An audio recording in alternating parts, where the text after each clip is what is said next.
How do I sell my home for top dollar and in the least amount of time? The first and foremost thing is you need to partner with the right realtor. You need to pick a realtor who has a strong track record of selling homes in your area. See what their average price point is, see what their average days on the market are, find out what they're doing to market their homes, and then establish a relationship with the best one you find. Number two is you need to prepare your house for sale. You can't just throw your house on the market without taking time to prepare it. Those homes are going to sit on the market longer, even if they may be priced right. So when I say prepare your home for sale, I mean you're doing the declutter, the deep clean, you're looking at the curb appeal, you're maximizing that, you're doing all those things that you've heard me talk about in the video as far as getting your home ready to sell.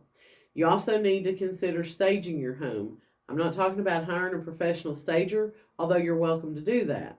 But you need to look at what does each room in my house serve a purpose for, and make sure that your furniture is arranged so that that purpose is clear. You need to find out what that realtor does in terms of online marketing, and do they hire a professional photographer? I can't tell you how many times I go through new listings that come on the market and agents are still out here taking photos with their cell phone. Guess what? Those are not going to be the best photos available. You're not a photographer.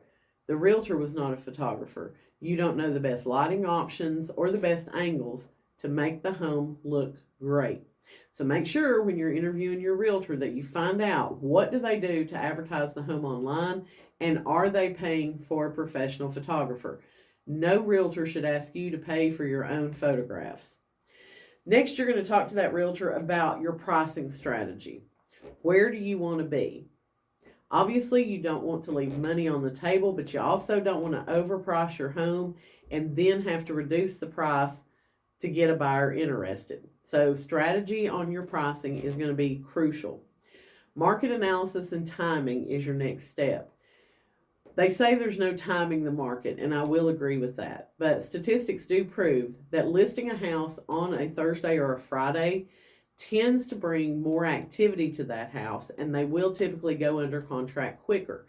So make sure that your realtor understands where the market is at, what's the best time for you to go on the market, and even if they have a strategy for the best day to launch your listing.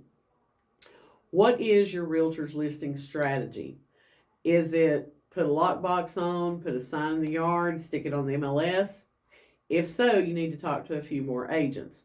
Any agent that you ask, what is your listing strategy, should be able to present you with a list of items that they plan to do to market your home to help you find a buyer. You also need to find out how often does this agent communicate? What's their method of communication?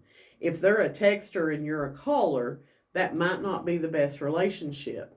So make sure that your agent's going to communicate with you the way you prefer to be communicated with, and that they're going to communicate with you as often as you're wanting. Choosing the right agent is a hard thing to do in today's market, but I've given you several things that you can use as a guideline to find out if that agent's going to be the right one for you.